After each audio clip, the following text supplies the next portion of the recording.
Entrevue du docteur Aseem Malhotra, dorénavant censuré et étiqueté de anti-vax, malgré le fait qu'il se soit empressé de prendre ses 2 premières doses.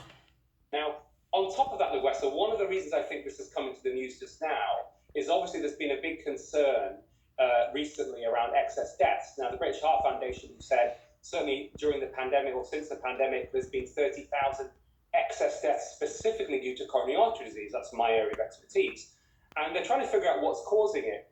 Chris Whitty recently suggested that it could be because people weren't prescribed statins or blood pressure pills. But Carl Hennigan, that unfortunately, I've got respect for Chris Whitty, but I think he's mistaken here because analysis I've done, and even Carl Hennigan, the director of Centre of Evidence-Based Medicine, Oxford, suggests that statin pills prescription hasn't reduced since the pandemic. So it's unlikely to be a cause.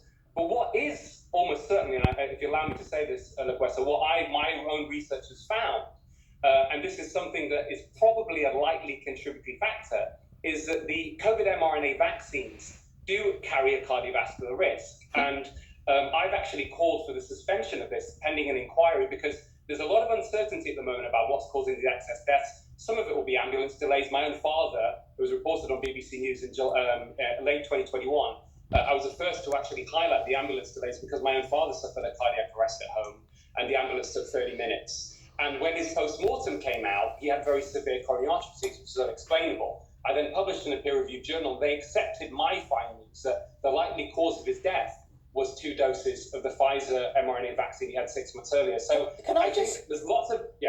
Sorry, I just want to jump in on that point. So what you're saying in terms of the mRNA link to cardiovascular risk is that is it's been proven medically, has it? Scientifically? Yes, Lewessa. So in medicine, in any research that we do, it's very difficult to always be absolutely conclusive. So we go on likeliness. And there are lots of data now.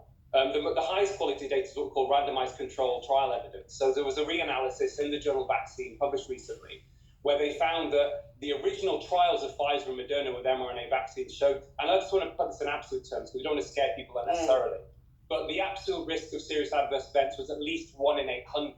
Okay. And a lot of those are cardiovascular. And then you were more likely in those trials to suffer a serious adverse event than to be hospitalized with COVID early on. And I think the vaccine has certainly helped people who are high risk, but now we should be reassured that Omicron and what's circulating is really no worse than the flu. And this is really time to pause the vaccine rollout and to really investigate this properly. Okay, so I just want to clarify